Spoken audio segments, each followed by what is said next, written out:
Bonjour, bienvenue dans cette vidéo concernant la nouvelle application iCop Monitor. L'idée, c'est de vous montrer en tant que professionnel de santé comment enregistrer un participant et une étape 1 dans cette nouvelle application. Pour faire cette vidéo tuto, je vais réaliser l'ensemble sur le site internet www.icopmonitor.fr sur lequel vous pouvez également effectuer l'enregistrement des participants et la réalisation des étapes 1. C'est exactement la même chose que vous allez retrouver dans l'application. Les écrans sont les mêmes et le déroulé est exactement le même. Donc, bien sûr, on appuie sur démarrer. Vous allez devoir vous connecter dans un premier temps avec votre compte créé en tant que professionnel de santé. Si vous n'avez pas encore de compte, tout simplement, vous cliquez sur Enregistrez-vous. Cette porte d'entrée-là va changer d'aspect, mais les éléments à enregistrer sont exactement les mêmes. Donc, vous cliquez sur Professionnel. Et puis ensuite, vous enregistrez toutes les données, donc votre titre, nom, prénom, euh, votre profession, très important, d'être exact dans la profession. Vous allez vous trouver dans le listing, l'activité. Si, alors le numéro RPPS, c'est important qu'on puisse vraiment vous identifier pour vous donner ensuite les droits sur l'ensemble de la plateforme iCop Monitor, notamment la base de données accessible uniquement aux professionnels de santé. Ensuite, vous pouvez demander à conventionner, vous renseigner votre établissement ou si vous êtes en soins primaires, le fait que vous travaillez en maison ou centre de santé. Ensuite, les données obligatoires sont fléchées par un astérix.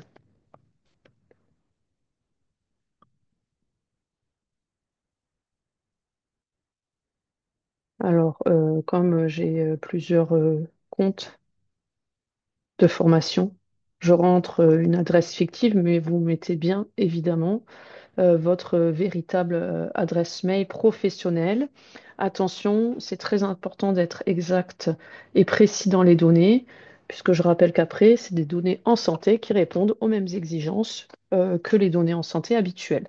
Vous vous enregistrez et vous allez pouvoir directement commencer vos évaluations. Pour accéder ensuite aux données en santé dans la base de données, il faut attendre quelques minutes, quelques heures quand vous ouvrez les droits, mais vous pouvez tout de suite commencer par contre les évaluations, les étapes 1 dans iCop Monitor.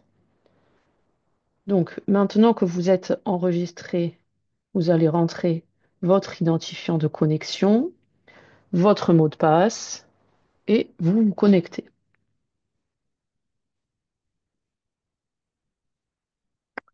Alors, plusieurs possibilités. Soit vous souhaitez évaluer un nouveau participant, soit un participant qui existe déjà. Pour évaluer un nouveau participant, eh bien, vous cliquez juste sur Évaluer un nouveau participant.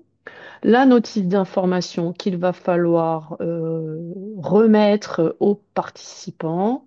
Si vous enregistrez une adresse mail, il la recevra. Vous pouvez la donner sur papier également.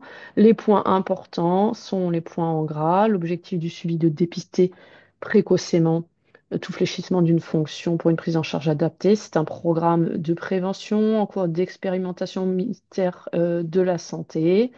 Bien faire part des droits concernant toutes ces données. En donnant leur accord, là, ils donnent leur accord pour la conservation des données de santé obtenues lors des évaluations, pour être éventuellement recontactés par un professionnel de santé pour être informés des programmes de prévention existants sur le territoire et éventuellement répondre à des questionnaires ou des entretiens dans le cadre d'enquêtes. Bien préciser que le tout est gratuit, qu'ils ont le droit de se retirer à tout moment. Vous certifiez avoir obtenu l'accord de la personne et vous validez. Ensuite, le déroulé de l'étape 1. Donc, le genre d'abord, parce que là, comme c'est un nouveau participant, il faut rentrer l'identité. Si vous faites des essais comme là, vous mettez nom et prénom test. 2 fois par semaine, nous supprimons les tests. Donc, vous pouvez le faire. Attention à bien mettre en nom et en prénom test et test, qu'on puisse les identifier, s'il vous plaît. Voilà, les données habituelles des données en santé.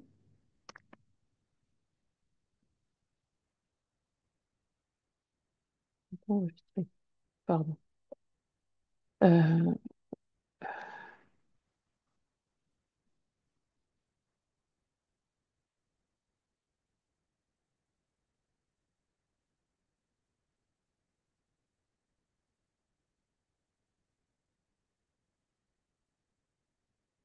alors, le numéro NIR est obligatoire pour tous les participants. Si vous êtes en cours, en entraînement, par exemple, vous pouvez enregistrer votre numéro NIR à vous. Ça n'a pas d'incidence. Sinon, très simplement, vous allez sur Internet, pardon, et vous avez des cartes vitales d'entraînement comme ça qui servent aux formations de la sécurité sociale, en fait. Très simplement. Donc, Nathalie Durand, ici, vous pouvez utiliser son numéro NIR quand il s'agit bien sûr d'un faux patient, d'un entraînement. Sinon, évidemment, dans le cadre de l'expérimentation, il vous faut rentrer le vrai numéro NIR qui nous permettra de facturer votre acte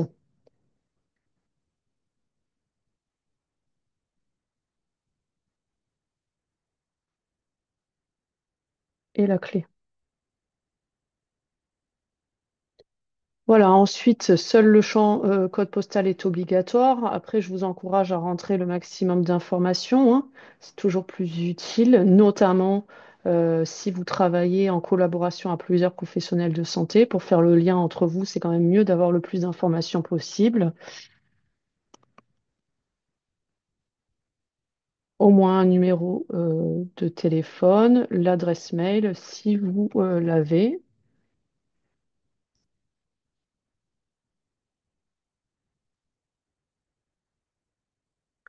et les renseignements concernant le médecin traitant si vous les avez également. Encore une fois, je vous encourage à enregistrer le maximum d'informations et être le plus précis possible. Ensuite, l'évaluation commence. Première chose. Donc, les questions apparaissent, vous les posez telles quelles. Est-ce que vous avez des problèmes de mémoire ou d'orientation, comme par exemple de ne pas savoir où l'on est ou quel jour on est? C'est de l'auto-évaluation, juste oui ou non. Si vous répondez non, on passera au test d'orientation et de rappel. Si vous répondez oui, il y a une question complémentaire qui est, avez-vous constaté une aggravation de ces problèmes au cours des 6 derniers mois? À nouveau, une auto-évaluation. Oui, non. Ensuite, nous avons la phase d'apprentissage des 3 mots. L'application vous suggère les 3 mots. Quand vous reviendrez pour un suivi, ce sera une autre série proposée. Donc, vous pouvez vous appuyer sur cette série. Donc, je vais vous dire 3 mots. Je voudrais que vous les répétiez. Attention, il va falloir essayer de les retenir parce que je vais vous les redemander tout à l'heure. Insistez bien sur le fait que vous allez lui redemander. Drapeau, fleur, porte. Répétez. La personne répète. S'il lui en manque un, vous pouvez lui refaire faire l'exercice plusieurs fois. Il faut qu'elle enregistre et qu'elle puisse vous répéter de manière immédiate. Drapeau, fleur, porte, dans le sens qu'elle veut. Ça compte pas. Et à ce moment-là, vous lui redites. Attention, je vais vous les redemander tout à l'heure. Quelle est la date complète d'aujourd'hui? La personne vous annonce une date, par exemple lundi 14. Donc, si on est bien lundi, vous pouvez mettre le jour de la semaine correct, sauf qu'on est le 16, par exemple, et donc vous mettez incorrect, et puis il vous manque des données, donc vous lui demandez de compléter. Très bien, mais quelle est l'année, s'il vous plaît? Quel est le mois? Et vous complétez toujours en fonction des réponses. Il faut indiquer le poids actuel de la personne, euh, soit un poids pesé si vous avez une balance, sinon un poids rapporté. Vous voyez, on vous indique pour éviter les données aberrantes qu'il faut un poids compris entre 30 et 200. Si vous vous trompez et que vous indiquez un trop gros poids, ça vous permet de vous remettre dans les bonnes réponses. Les deux questions de la nutrition que vous connaissez. Avez-vous perdu involontairement plus de 3 kilos au cours des 3 derniers mois? Avez-vous perdu de l'appétit récemment? À nouveau de l'auto-évaluation, juste oui, non. Ici, c'est des questions facultatives. La manière d'y répondre a été simplifiée. Comment qualifiez-vous votre appétit au cours du dernier mois? Vous pouvez montrer l'écran à la personne et il va ajuster entre pas d'appétit jusqu'à excellent appétit. Mais encore une fois, c'est des questions optionnelles. Vous n'êtes pas obligé d'y répondre. C'est le moment de dire à la personne, je vous ai dit 3 mots tout à l'heure, est-ce que vous pouvez me les répéter s'il vous plaît? Il faut qu'il les répète sans indice, dans l'ordre qu'il veut. Vous comptez correct les mots donnés spontanément. Ceux pour lesquels vous allez devoir l'aider sont comptés incorrects. Il peut réfléchir, par contre, bien sûr, il n'a pas eu le droit de les noter. Avez-vous des problèmes de vue? C'est-à-dire, est-ce que vous rencontrez, malgré vos lunettes, des difficultés pour voir de loin ou pour lire? Est-ce que vous avez des maladies de l'œil? Est-ce que vous prenez un traitement pour une hypertension artérielle ou un diabète? S'il répond oui à une de ces propositions, vous cochez oui. Ne vaut non que s'il a répondu non à tout. Avez-vous consulté un ophtalmologue durant les 12 derniers mois? Ça, c'est parce que s'il y a un problème, évidemment, mais qu'il a vu l'ophtalmologue, vous n'allez rien pouvoir faire vraiment de plus. Est-ce que votre vue a baissé avec ou sans les lunettes au cours de ces 6 derniers mois? À nouveau de l'auto-évaluation et à nouveau cette échelle facultative que vous pouvez ou pas remplir. Pour l'audition, je rappelle que c'est le test de voix chuchotée. On se place derrière la personne à peu près une distance de 60 centimètres ou un bras. On va lui demander de boucher une des deux oreilles et chuchoter dans l'autre oreille. S'il a un appareil auditif, il va enlever l'appareil du côté non testé, mais bien sûr, il garde son appareil auditif du côté que vous testez. Le but de l'étape Hyundai-Cop et de d'évaluer la personne dans son contexte habituel, donc en l'occurrence pour l'audition, avec ses appareils auditifs.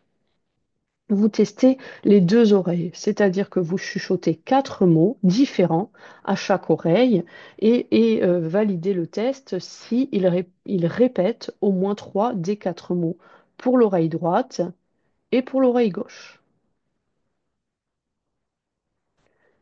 Question complémentaire, est-ce que vous ou votre entourage avez l'impression que votre audition a baissé au cours des 6 derniers mois? À nouveau, l'échelle subjective. On est sur la psychologie et je rappelle que c'est de l'auto-évaluation. Est-ce qu'au cours des 2 dernières semaines, vous vous êtes senti déprimé ou sans espoir? Et est-ce que vous avez trouvé peu d'intérêt ou de plaisir à faire les choses? Enfin, la mobilité, pour rappel, c'est le test de rapidité du 5 levé de chaise. On vous rappelle les consignes. On place une chaise sans accoudoir, dossier contre un mur. On demande à la personne si elle pense qu'elle peut se lever 5 fois d'affilée sans utiliser ses bras. On l'encourage. Si vous l'avez vu marcher, de toute façon, elle peut. Elle s'assoit au milieu de la chaise, c'est-à-dire le dos non appuyé sur le dossier. Elle croise ses bras avec les mains sur les épaules. Elle va devoir les garder comme ça, prévenez-la. Elle va devoir se lever en position debout et puis s'asseoir à nouveau. Et comme ça, 5 fois d'affilée, le plus rapidement possible. Moi, je vous conseille de lui montrer le mouvement à faire et la position à prendre. C'est encore le plus simple en complément des consignes pour vérifier qu'elle a bien compris, qu'elle fera bien le test, parce que comme c'est un test de rapidité, il faut le faire dans les bonnes consignes. Elle peut vous montrer une fois comment elle fait et vérifier comme ça qu'elle a bien compris. Une fois qu'elle est assise et prête, vous passez à l'écran suivant et vous lui dites, à mon signal, levez-vous. Attention, go! Et vous démarrez le chronomètre. Il va se lever une fois, un, deux, vous comptez avec elle 3, 4, 5. Quand il est debout la 5e fois, vous appuyez sur stop. Vous pouvez éventuellement recommencer pour refaire le test, mais attention, C'est plutôt dans un cas où, dès la première fois, vous vous rendez compte qu'il n'a pas compris les consignes et qu'il faut recommencer, ou vous avez par mégarde appuyé sur le chrono et vous voulez recommencer parce que la personne n'a pas démarré son test, ou ou d'autres raisons comme ça, vous pouvez effectivement recommencer. Par ailleurs, si il a déjà fait le 5 levées de chaise et qu'il fatigue, c'est peu utile et pertinent de recommencer puisqu'il est fatigué et qu'il risque de mettre plus de temps. Une fois que c'est terminé, vous continuez. On va vous demander tout de même si ce chronomètre correspond à 5 levées de chaise. C'est-à-dire que si, et c'est rare, mais vous avez dû arrêter le test parce qu'il n'y arrivait pas au bout de 3 ou 4 levées, vous avez peut-être un chrono à 8 secondes, mais qui ne correspond pas au test complet. Donc, il faut le préciser. S'il a bien fait les 5 levées de chaise, vous cochez oui. L'évaluation est terminée. À ce moment-là, apparaissent en orange les résultats perturbés, en vert les résultats normaux. Et on va vous proposer de faire l'orientation à l'issue de l'étape 1. C'est ce qu'on appelle communément dans les formations la gestion d'alerte. En clair, vous êtes un professionnel de santé. Je rappelle que une fois l'étape 1 réalisée, vous êtes en charge de la gestion des résultats et des éventuelles anomalies. De manière comparable, quand vous faites une prise de sang chez de vos patients, s'il y a une anémie ou une autre anomalie importante, bien évidemment, vous allez vous assurer qu'un médecin, que le laboratoire, que tout le monde a pris en compte cette anomalie et que le patient va être traité et pris en charge. C'est exactement pareil pour l'étape 1. Cette orientation, si vous ne voulez pas la faire maintenant, vous pouvez cocher non. Mais attention, elle est de votre responsabilité. Donc, dans tous les cas, et la base de données va vous le rappeler, attention, pour gérer cette orientation ultérieurement, vous pouvez aller sur la base de données ici, dont vous avez les droits en tant que professionnel de santé, et faire cette orientation a posteriori, ou parce que vous avez une organisation qui fait que ce n'est pas vous, mais un autre professionnel de santé qui gère les alertes. Si c'est vous qui gérez vos anomalies, vos alertes au step 1 et qui allez assurer la suite, je vous recommande de le faire tout de suite pendant que vous finissez l'étape 1. Donc vous mettez oui et très peu de questions. Premièrement, est-ce que l'alerte est vraie? L'alerte vraie, c'est vous avez fait le test dans les bonnes conditions et elle est vraie, cette alerte. Une alerte fausse, c'est uniquement une alerte qui a été provoquée par l'erreur de réalisation du test. Il n'a pas compris les consignes, vous avez eu du bruit autour, vous avez mal fait le test. Une erreur de saisie, vous êtes trompé sur le poids, vous êtes trompé sur autre chose. Des problèmes informatiques, le réseau a sauté pendant que vous faisiez l'évaluation, les données sont mal saisies. Et d'autres raisons. C'est uniquement ça, une alerte fausse. Le reste est une alerte vraie. Et vous allez continuer. On vous demande pour quel domaine est valable l'alerte vraie. Parce que vous pouvez avoir, par exemple, finalement une altération qui est déjà totalement connue, ou bien il y avait une erreur sur la cognition, mais pas le reste, et vous avez quand même coché vrai, parce que dans tous les domaines, il y a une alerte vraie. Donc vous pouvez cocher, décocher autant que vous voulez. Y a-t-il une prise en charge connue en cours pour une ou plusieurs fonctions en alerte, c'est-à-dire, par exemple, la cognition, bah, c'est déjà connu et pris en charge par le centre mémoire. S'il n'y a aucune prise en charge connue, vous mettez non. S'il y en a une parmi les domaines, vous pouvez mettre oui et on va vous demander pour quel domaine. Et là, vous remplissez. S'il n'y en a pas ou s'il y a des domaines où il n'y a pas d'orientation connue, vous allez pouvoir la saisir. Vous voyez, on vous le propose automatiquement.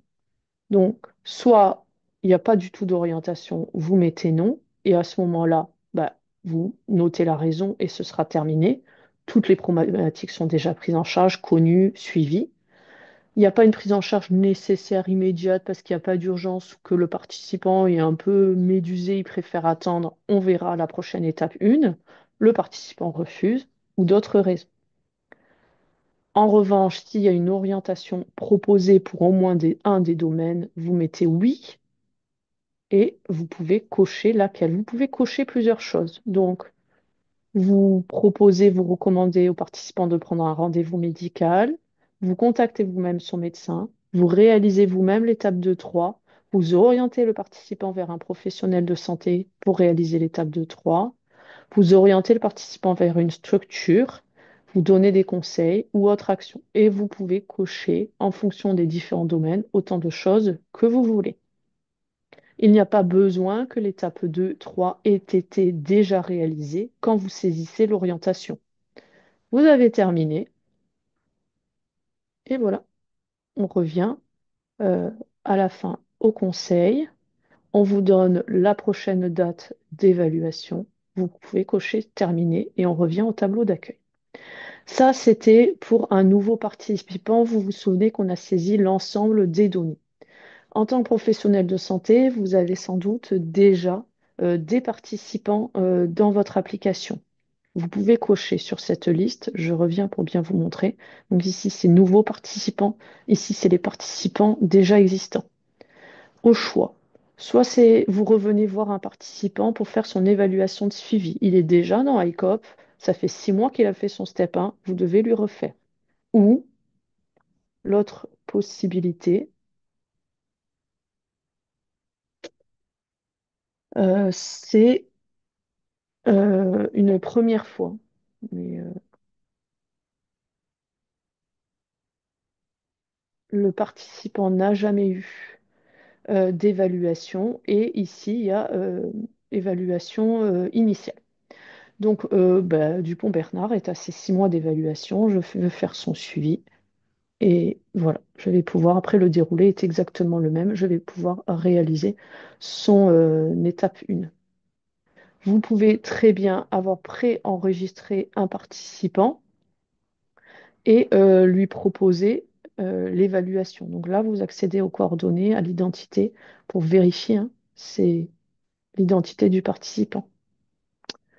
Voilà très simplement comment utiliser l'application ou le site internet icop.fr, icopmonitor.fr. Tout l'ensemble de l'équipe reste à votre disposition pour toute question. Merci.